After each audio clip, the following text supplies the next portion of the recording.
obviously the one question is, everybody's asked me, why? I understand why Casey, why the boys, why your daughters. Parecía un accidente de tráfico normal en la autopista de Georgia, pero cuando los policías se acercaron a la camioneta, un olor acre invadió el aire. No era el simple olor de la descomposición, era el olor de la descomposición humana. Lo que encontraron dentro de la camioneta horrorizaría incluso a los detectives más experimentados. Pero eso era solo la punta del iceberg. ¿Cómo se llegó a este terrible final? Les presentamos a la familia Jones. Michael, Cassie y sus 4 hijos Ann Cameron, Preston, Miley y Hannah Ann en las redes sociales. Mostraban una imagen de familia feliz y llena de amor, con momentos felices compartidos, risas alegres, viajes en familia, un padre cariñoso. Sin embargo, detrás de esas sonrisas se escondía una oscuridad inconcebible y un trauma acumulado durante años. Esta es la historia de un monstruo que se escondía detrás de la máscara de un padre de familia perfecto y de una familia que destruyó.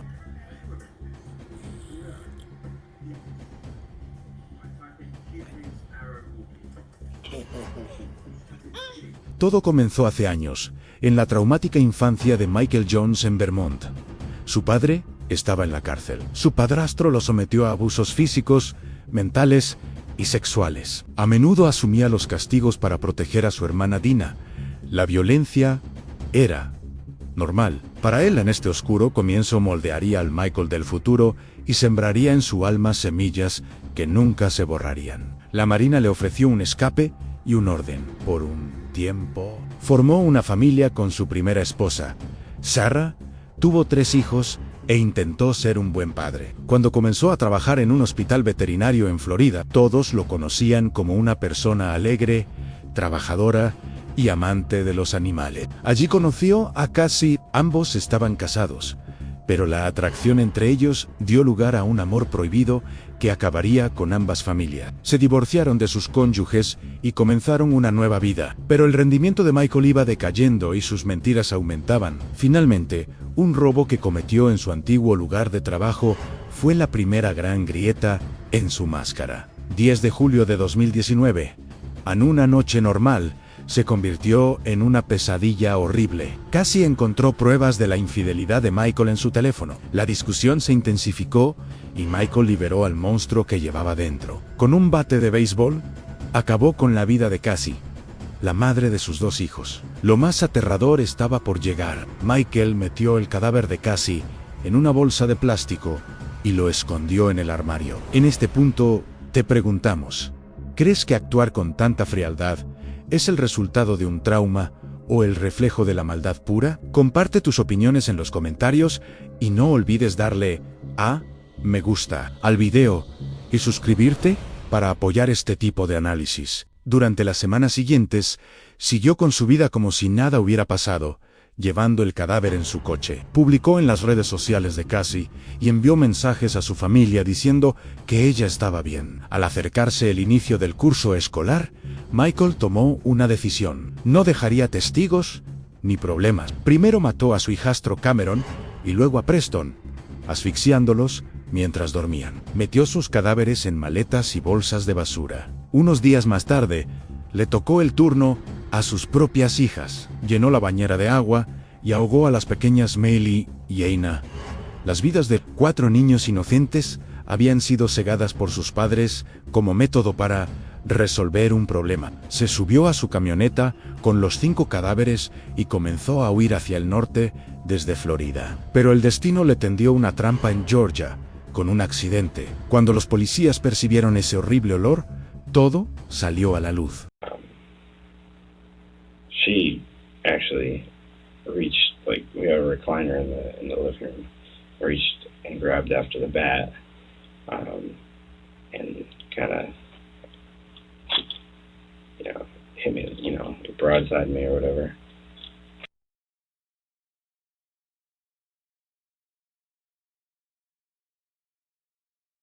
Kids, yeah, they're asleep. Where did they sleep at now? The boys have a bedroom, and then the two girls sleep in the living room area. Okay. So when I've been to the house, I went to the house earlier today. When I walk in the front door, obviously you walk in and you're in the living room, right? And then there's a bedroom to the right, closest to the road. Yes. Is that's the boys' room? Yes, sir. Okay, and then the other room on the other end of the house is obviously y'all's, right? Yeah. Okay. And there was nothing left in the house as far as furniture or anything. Where was the chair situated in the house? You first walk in the house, the recliner was right there on to the left. Okay. Where'd that recliner go? I left it there. Okay. Yeah, I didn't take it. Okay. I didn't take much out of there.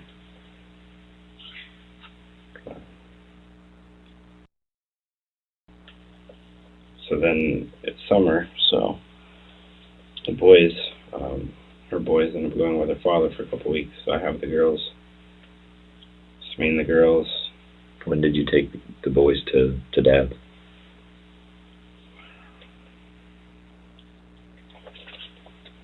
You know, they came back before the weekend before the 22nd. Okay.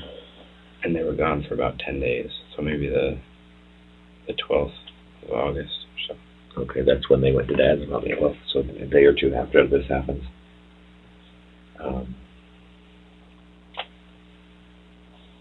What did you do from? Yeah, school's, approaching. Boys come back. How do the boys end up back there? Obviously Dad would normally call, text. How would that happen? It was previously with a drop off. It was determined what time, what day. Time frame was up in the air, so he texted, and I went and picked him up. Okay.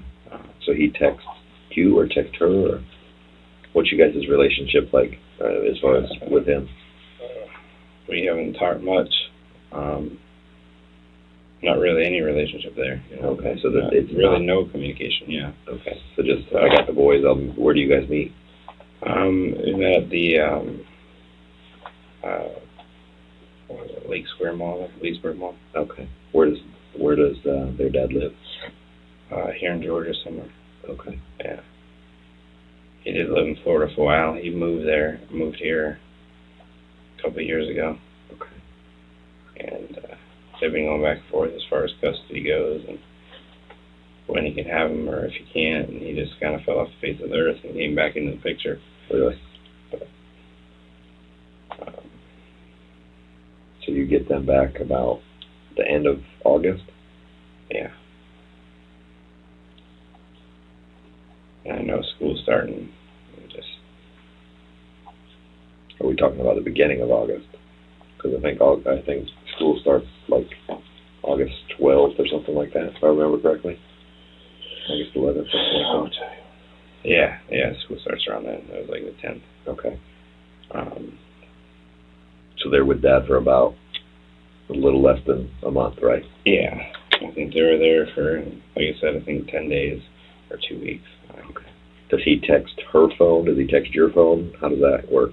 I believe at first he texted her phone. Okay. I think we communicated the second time through my phone. Okay. It may have been through her phone. And obviously at that point you got to keep up some sort of ruse that right. You're her, right? Right. Okay. So what happens then? You go and get the boys? You go out to Lake City and get the boys? No. Met back up at the mall in Leesburg. Okay. His parents live somewhere in Florida. Okay.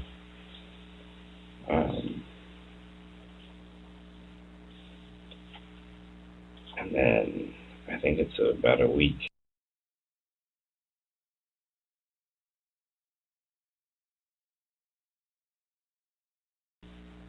Where are the girls at this time? They were back with me at that point. I had dropped them off at my mother-in-law's. Miss Nikki? Nikki, yeah. Okay. Yeah. and I think I had them back.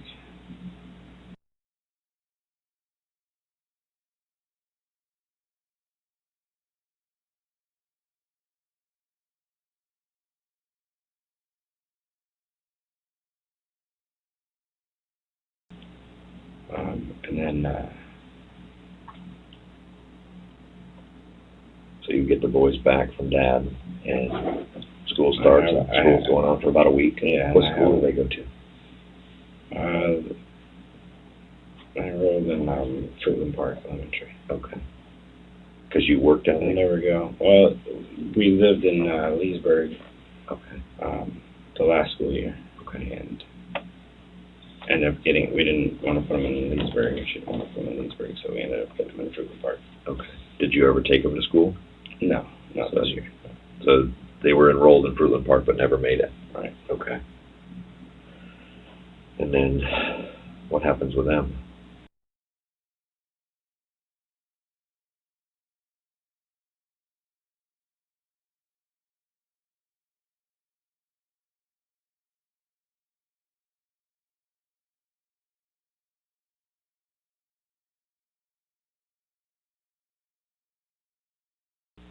Do you go? Are you going to work still? Yeah, I work. Like I work under the table for a guy right now. Up in Jacksonville? No, in the Villages. So you're driving Come back down here. Yeah, work a couple of days. Yeah. Are you driving the van back and forth? Are Yeah. you driving Sarah's car? Or? No, okay.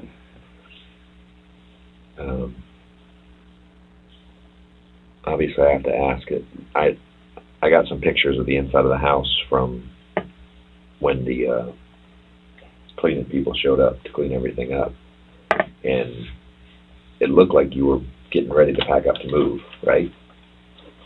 Yeah, I mean, a lot of our stuff was still packed up. From moving there? Yeah. How long had you guys lived there? I moved in April.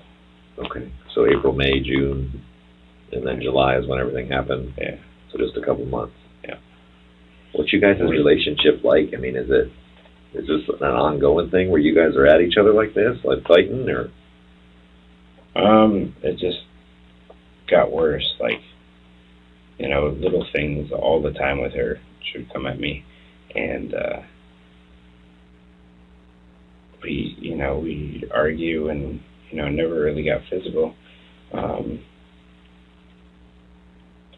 We had 13 people living with us in Leesburg. Really? Nikki, my mother-in-law, my sister-in-law, and my sister-in-law, 6 kids with our 4. And it was pretty tumultuous. I mean, it was rough. To where we had to call the police on Nikki, actually. She slapped her granddaughter across the face, and just things got out of hand. But we were in the process of selling the house pretty much for 9 months or so. And the first bid that she got, first offer she got, we packed up, so stuff had been in totes for. Okay. Was that your house down there? Oh, it's hers. It's my wife's. That was your wife? Yeah. That was Casey's house? Yeah. What was that address? 12? Yeah, 2018. Yeah, 2018 Vine. Yeah. Yeah, Vine Street. Okay. Yeah. So you're staying with Sarah. Is Sarah asking about the babies and what's going on, or? No, I mean, I would keep the kids, and she would, go to work, and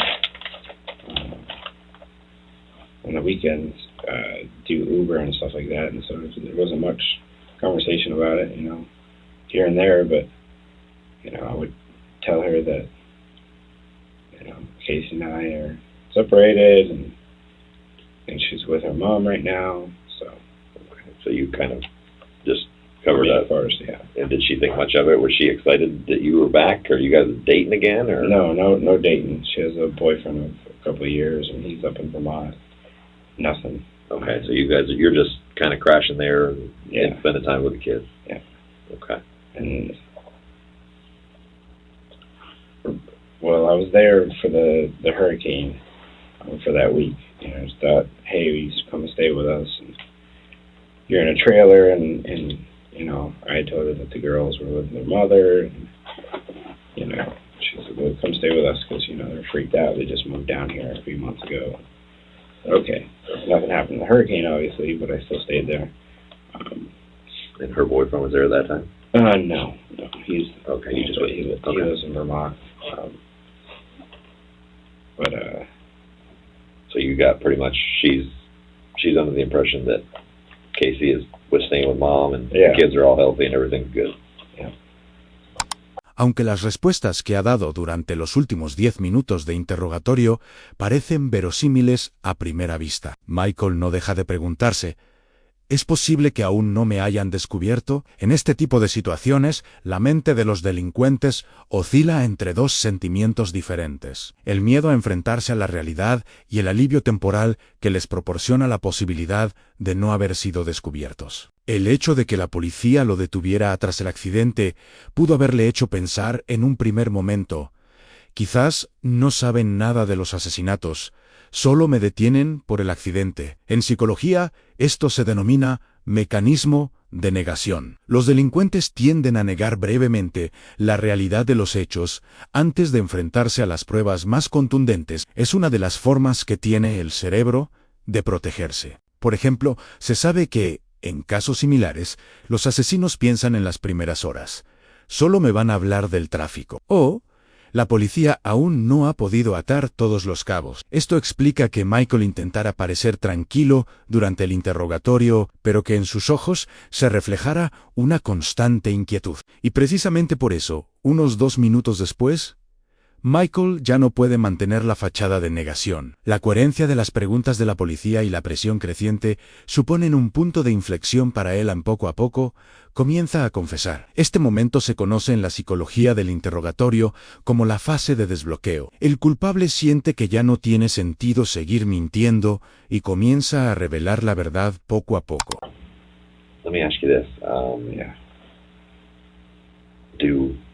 Does Nikki and her sisters and everybody start calling? What's going on with the phone? I know she's got a phone, right? Yeah, she had her phone, so I had her phone for a while, and I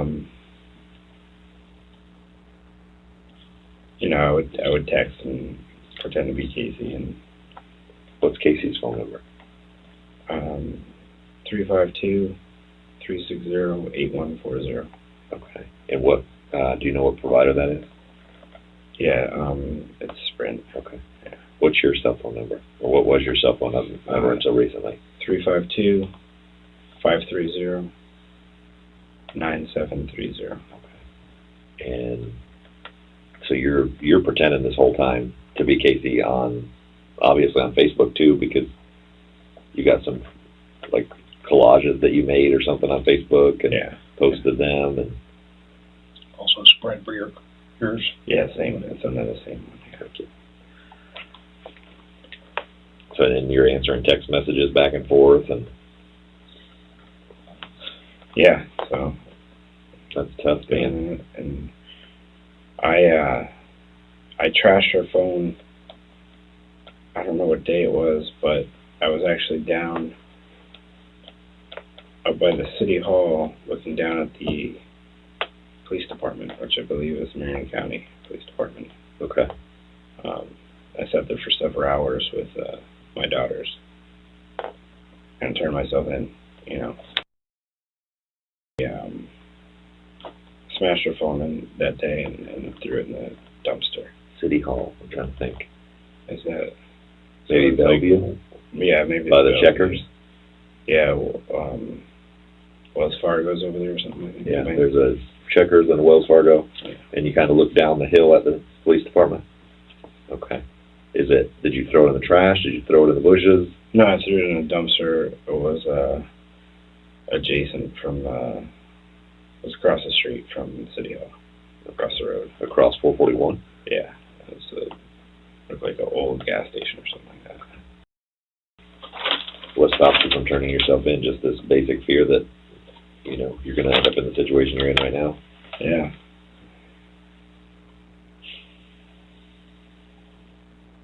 Now, are you driving around in the van this whole time?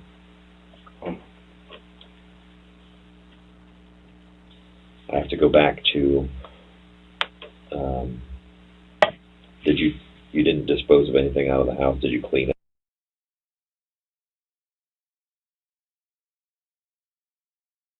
And do you drink? I drink beer, yeah. Drugs or anything? No. I'm on medication, but... Are you on medication right now? Mm. What type of medication are you on? Blood pressure medication, and then I have medication for depression, Wellbutrin. Okay. Is that affecting the way you're thinking or anything right now? You seem to be pretty level-headed. Yeah, I don't think you're leave out of your house, go south. Go right, go south. Probably 2 miles, maybe. It's before you Past hit the the hill. Walmart? Before Walmart. Before the Walmart. Before 42? Before 42, yes. Before 42. Okay. And is that, I mean, do you think it's still there? Or do you think they've had a trash pickup come since then? I would assume they had it. It's not been within the last week, obviously, because you ain't been here. So, okay. So you clean all that stuff up, and is there, can you share with us Casey's Facebook name? Her Facebook name? Yeah. Is it Princess? Yeah, it's Casey Princess. What's her password for Facebook? I do not know. So you just logged on because it was on her phone? Yeah, she kept it open. Okay.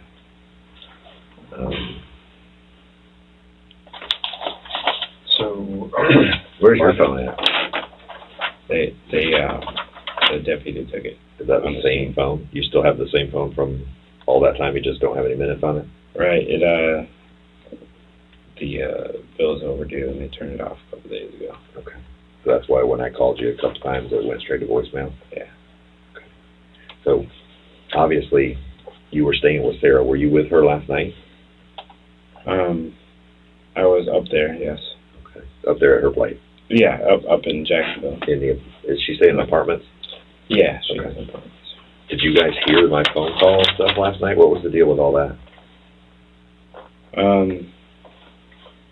She woke me up early morning and asked me what was up with, is there any reason why Marion County would be, looking for you? And then I just started to spin stuff, and finally I said, you know what, let me just get on the road. So. Did you tell her what in the heck was going on? No. She told us that when you talked to me, or when she talked to me this morning, you were still there. Is that true? When she spoke to you on the phone, yeah, I was there. What was going on? Just trying to figure it out. You were trying to figure out what I had going on, and yeah. Okay. Did she talk to you? Did you tell her what to say to me, or?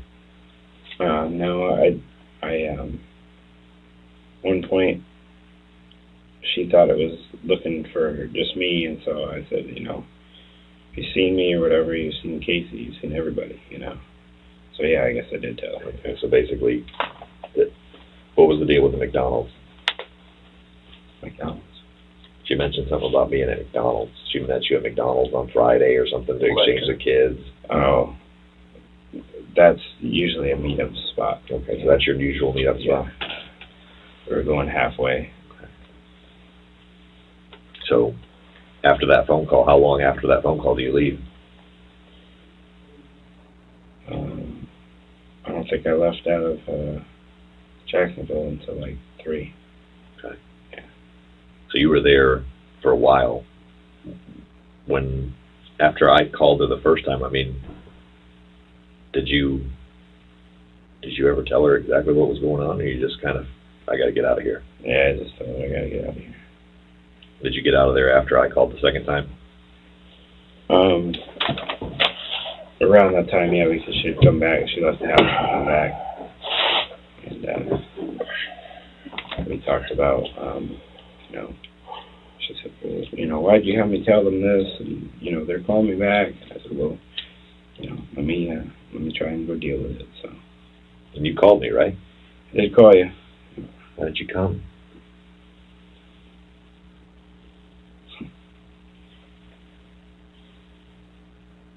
What do you think was going to happen today after you left? What was the plan? The only thing really I hadn't planned was just to get out of Florida for now, go across the border here, and set a rest stop and, try and think. I'd like to say that, sit here and kill myself, but, that's not it, just running. So whenever that second call came in, it was, you knew it was probably time to get going. Yeah. And you left and didn't really have a plan because obviously you weren't planning for detectives to start calling you. Did you see any information about them missing or anything?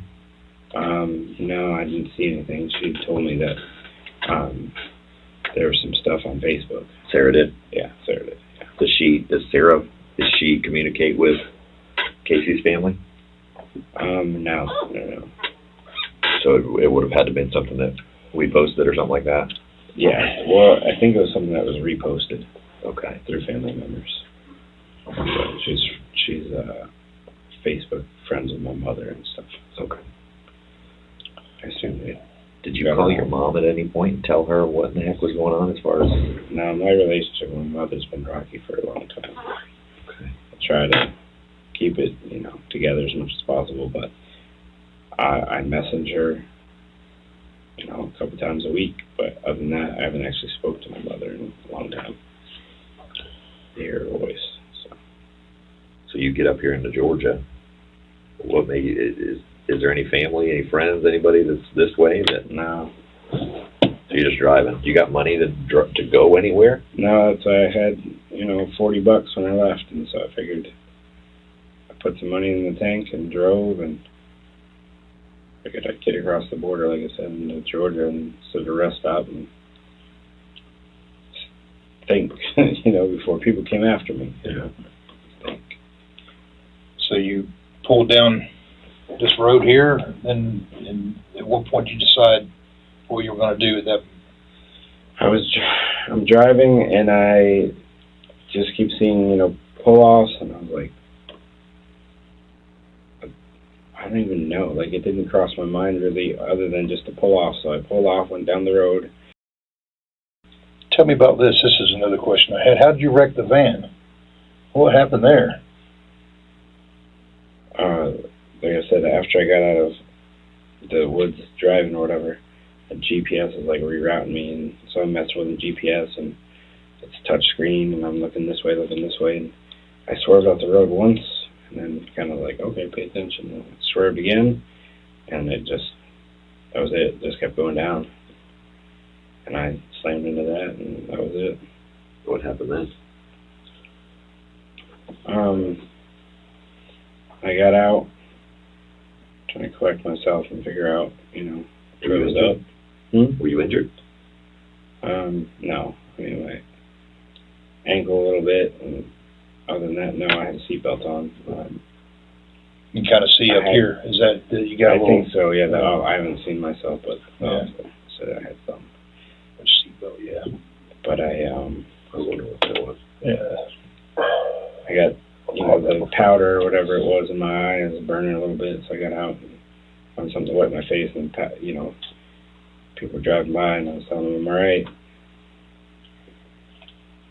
And I knew that my phone would at least call 911, so I called 911. I didn't know where I was. I saw 2 different road signs. I said, I'm in between here. How did you call 911 with your phone? I guess emergency. Yeah, that's right. Yes, 911, yes. So you call 911 and you wait for the troopers to show up? Mm-hmm. What happens then? Did anybody else ask you about the smell of the van while you were driving around? It had to have been overpowering. Did you smell it? Yeah, I smelled it. Yeah. The mothballs in there. It broke open, and there was some of her stuff or whatever broke open in there, and that made a weird smell, like just clung to my clothes, the mothball, and obviously the decay. And So I believe Sarah asked me once, what's that smell? And what'd you tell her? I just said there's mothballs in there. Because I was almost overpowered the other smell on me, anyways. How'd the window of the van get busted? That was prior to all of this happening. I backed into a tiny little oak tree in Nikki's, my mother-in-law's driveway. When any of these happened, were you drinking? No.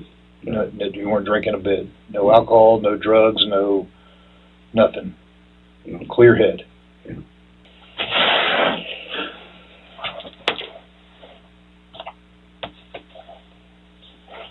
I'm not going to talk to Sarah and find out anything different, right? I'm not going to find out that this was some planned thing. I don't think it was, but obviously, I got to go back and talk to her. Yeah, that sucks for her. Because you already put her in a spot today. Yeah, but she knows nothing about it. Nobody does. Nobody at all. There's nobody that you confided in that said, I don't have anybody. What happened with you and your mom? I know your mom called me and she told me that you called her and told her some weird story. She didn't think much of it, but obviously thinking back now, she said it was a little weird. What'd you tell your mom? I don't know. I guess telling her the same thing that I was telling the kids, Something about Kentucky is what your mom told me. Oh, yeah, that was for the hurricane or whatever. So she asked what we were doing if we were staying in Florida or whatever. And that's when I was with Sarah. So I told them, no, we're going to head up to Kentucky. Casey has family up there. We've been there before. So that was the story I told. So that wouldn't have been an abnormal story for your mom to have Right. heard. Right. But you never went to Kentucky, obviously. No. I feel like I dropped something in there, but I don't know. Were they clothed or unclothed or?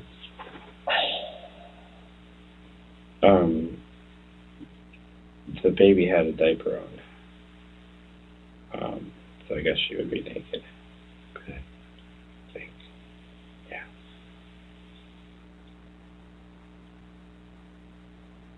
What were the other ones wearing? Cameron had some bottoms on with no shirt. You saying like shorts or something, sleeping shorts or something? Yeah. Preston? I think the same goes for Preston. Okay.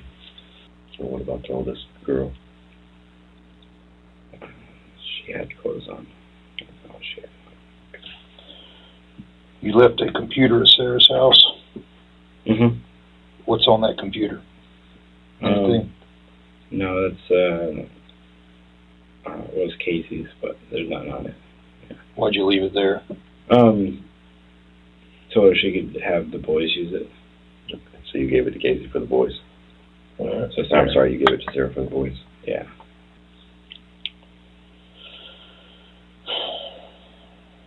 All right. Well, Step out for a few minutes if you want. Yeah. Make sure we covered everything and Hang tight.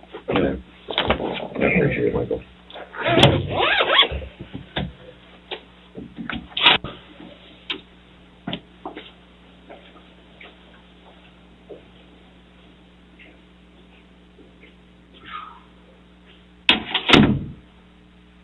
Hasta aquí.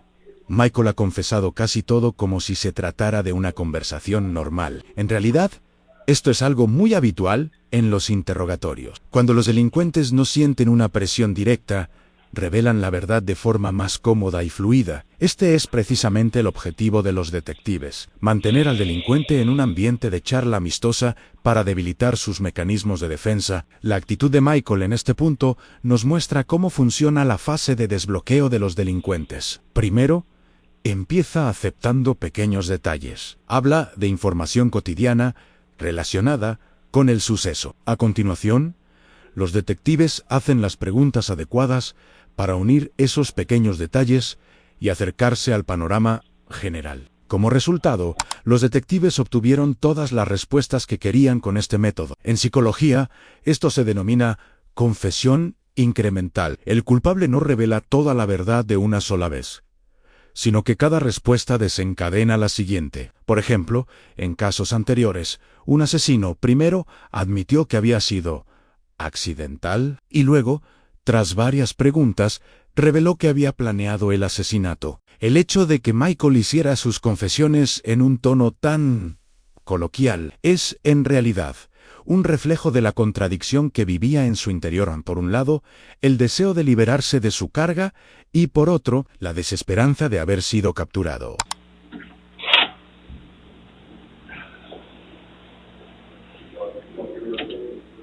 Michael, obviously we have to ask you, we traveled a long way and all that stuff. We hadn't been talking to you or anything.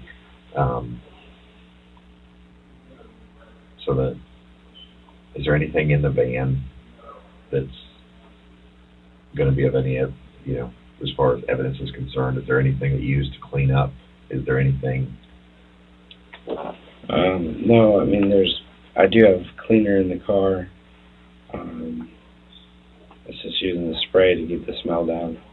I could smell that car for 50 feet after it sat there. Did nobody ever say anything to you about that? So you parked it in her apartment complex and it sat overnight and nobody said anything? Never. Could you smell it when you walked out in the morning? Once you got up to it, right before you opened it, I smelled it. You're driving, obviously you're riding with windows down. Yeah. So there's some cleaner in there that I sprayed just to keep the smell down. And then the mothballs are in there. Yeah, there's fly spray in there. Flies obviously were flying around. And then there's 2 knives in there, but I didn't use anything like that. Okay, so there's no, when we go and obviously we got still a lot of stuff to process and look through. We're not going to find anything other than, there was nothing. No, I didn't use anything other than what I said. Okay. The phone number that you called me from this morning. That's my oldest, Sarah's phone. Okay. She asked me to call you. She was panicking and freaking out and getting. So I understand that. Made a quick call just to appease her, and then start getting my belongings around. What were you going to do if I answered the phone? Tell you I'd come see you? And then I'll ask the other direction? Probably. Okay. I understand that. Since I've been dealing with these guys for a couple hours now since I've been up here. Everybody been nice to you? Yeah. Anybody threaten you? No. Everything that you told us tonight has been voluntary. Nothing was coerced. Nobody threatened you in any way? No. It's one of those things where you're caught and it's over. And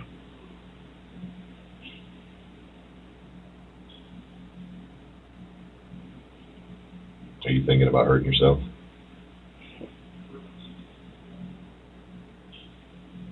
No.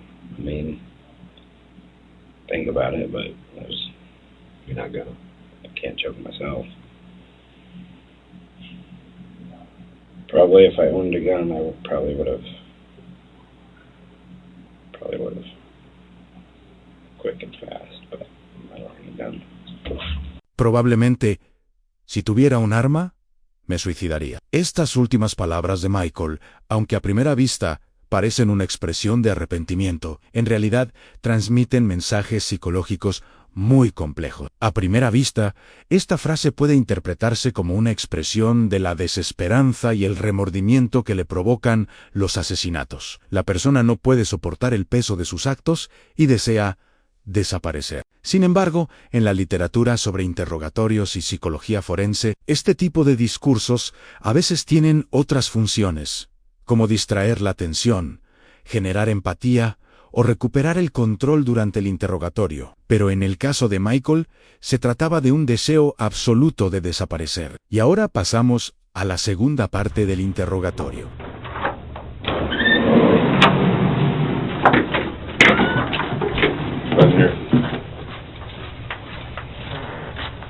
You got regular handcuffs?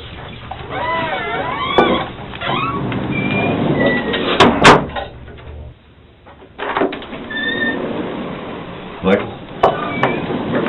How you holding up? The best it can be? Yeah.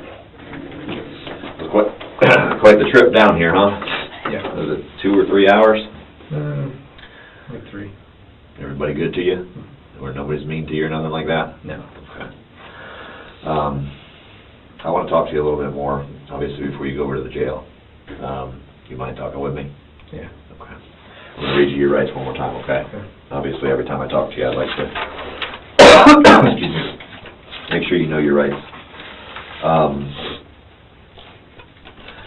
Again, read them to you off this card. It says, number 1, you have the right to remain silent. Number 2 says, anything you say will be used against you in a court of law. Number 3 says, you have the right to talk to a lawyer and have him present with you while you're being questioned. Number 4 says, if you cannot afford to hire a lawyer, one will be appointed to represent you before any questioning if you wish. Number 5 says you can decide at any time to execute these rights and not answer any questions or make any statements. Yeah. And then on the back of 2 questions, it says, do you understand each of these rights as I've explained them to you? Yes. Okay. And number 2 says, having these rights in mind, do you wish to talk to us now? Yeah. Okay. Obviously, I've been going over all this stuff with a fine-tooth comb, okay?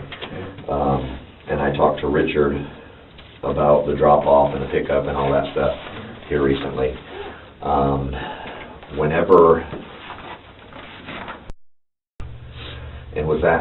Did you have a Facebook? Because I've looked, I've scoured Facebook. Did you delete your Facebook? No. Since all this is on there? No, I have one. Okay, you still have it? Yeah. Okay. What does your profile picture look like? For the life of me, I can't remember what it would be now. Okay. I don't get on it much, but... We've gotten, obviously, some other reports and stuff, and we've talked to your neighbors, we talked to your family, we've talked to her family, we've talked to Richard, we've talked to as many people as we can. You know how big a deal this is. Yeah. So obviously we want to cover everything that we can cover, and we want to understand as much as we can understand. As as hard as that is for people to understand, we still need to know about it. You know what I mean? Mm-hmm. During our investigation, somebody mentioned some incidents that happened with the boys previously. Have there been any issues where you disciplined the children or anything like that, and it got out of hand? Mm-hmm. How would you discipline the boys? Most of the time I would separate them, go to the room, but sometimes I would spank them on the butt. Okay. Other than that, that was it. Would you ever spank them with anything besides your hand? No. Okay. Hell no. There was mention that the boys were disciplined. I don't know if it was a spanking or something. I know that when I was a kid, I'd get spanked with a belt. Yeah. Did you ever spank the kids with a belt? No. I've had that happen. No. No switch from the tree, nothing like that? No old school, none of that. It was just a hand. Somebody mentioned that maybe a clothes hanger? Nope. But that would have been something that happened when they were with their father. Tell me about that. A couple of years ago, he was investigated. He had the kids for the weekend. It was Halloween, around Halloween, and the boys came back in their costumes, and the oldest, Cameron, had a Batman costume, like a one-piece, and he's autistic and he has trouble putting, so it's like, hey, take this off. So I undid it, and as soon as I did, he was going pee, you need to go pee. So I hollered to his mother, and he had bruises all over his lower back. Really? Yeah, real bad. And it was investigated in Lake County. We lived in Eustis at the time, and they did investigations, and I told her she was going to, there was going to be an arrest made. It never happened. It kind of fell through the cracks. I'm not really sure exactly how, what went on with it, other than that I guess he got an attorney, and he said it might have happened on a bounce house or something like that. But okay, so that was all kind of pushed to the side and went away. Yeah. Okay. But I've never used anything on the kids. Okay. I'm trying to think of everything to make sure we covered everything. Obviously, the one question is, everybody's asked me, why? I understand why Casey, why the boys, and why your daughters. Well, I'm going to collect your DNA, and we're going to get you transported over to the jail. Okay? All right. If at any point during all this you decide, hey, I need to talk to Detective Marlin, don't hesitate to tell him. All right. Okay? Yeah. Per Florida law, when we arrest somebody for a felony act, we can collect their DNA. Yeah. Okay? So, I'm going to do that now. Basically what it is it's like a long Q-tip. Okay? I'm just going to run it around the inside of your cheeks. There you go. Okay? All right. You have any questions for me?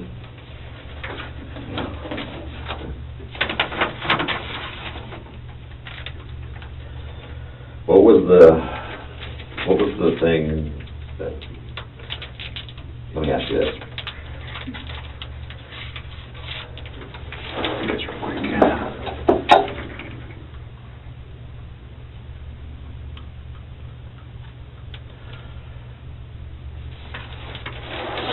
So you know for sure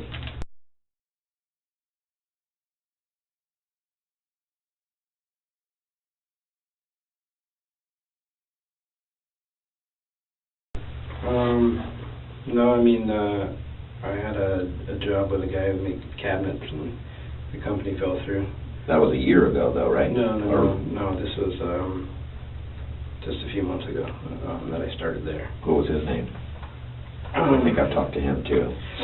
He said that you were getting phone calls all day long and text messages all day long from Casey and... Oh, that would be Phil, probably. Yeah. Yeah, I worked for him for a couple of years.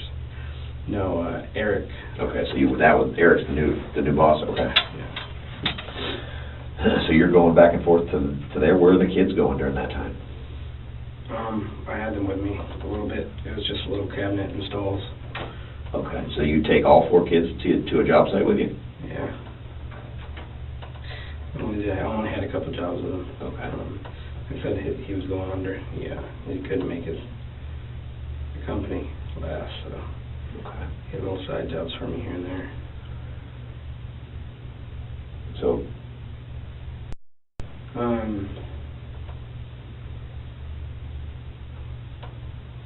I went there on the weekend, but then I came back in the Summerfield and worked at a side job on that Tuesday, I believe. Or it was on Labor Day, one of the two that I worked. I got information that you were in Marion County on the 2nd, or at least the band was. Okay, so then it was, yeah. So that sound right? Yeah. So you come down south into Ocala, or into Summerfield pretty early in the morning on that Tuesday? Yeah. Okay. But sometime you went out there that weekend.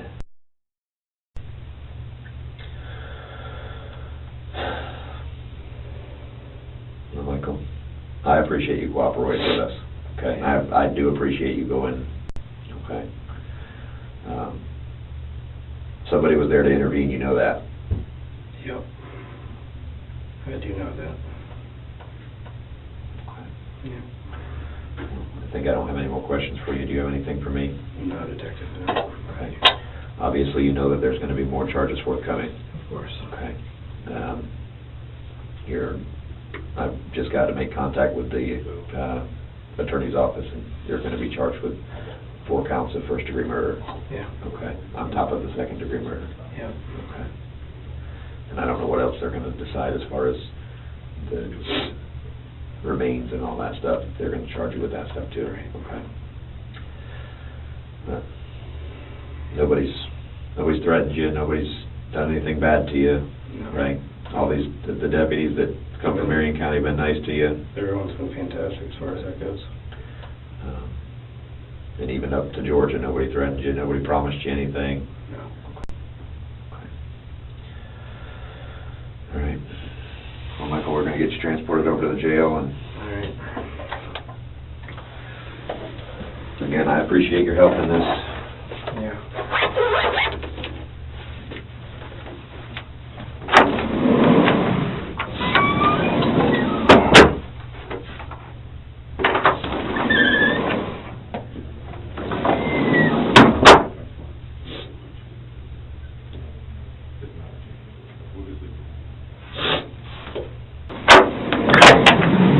we're fixing to take you over to the jail, okay? Alright. We're gonna walk you out. Okay.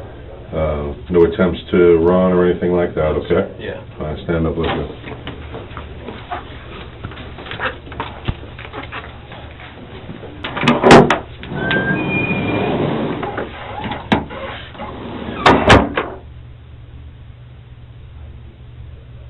Michael no se resistió. Al contrario, lo contó todo, con sangre fría, con voz tranquila, y dio las gracias a los policías por detenerlo. Su motivo era escalofriante. Todo se había acumulado en mi vida, y esto me parecía la mejor y única salida. Michael Jones fue condenado a muerte por el asesinato de sus 4 hijos y a cadena perpetua por el de su esposa. Entonces, ¿qué debemos aprender de esta terrible historia? En primer lugar, el ciclo del abuso es real. Los traumas infantiles no tratados pueden convertir a una víctima en un monstruo. En segundo lugar, las apariencias engañan. Incluso las personas más normales pueden esconder oscuros secretos. Las señales de peligro, como el control y las mentiras en las relaciones cercanas, nunca deben tomarse a la ligera. Y, por último, la violencia es una espiral. El intento de encubrir un asesinato llevó a Michael a matar a otros 4 niños inocentes. Puede que se haya hecho justicia, pero ningún castigo podrá devolver a Cassie y a esos 4 angelitos inocentes. Su historia ha quedado grabada en la memoria como una dolorosa prueba de lo profunda que puede ser la oscuridad que se esconde tras una imagen de familia llena de amor. Para seguir con este tipo de análisis, no olviden suscribirse a nuestro canal y compartir sus opiniones en los comentarios, siempre dentro del respeto. Cuídense.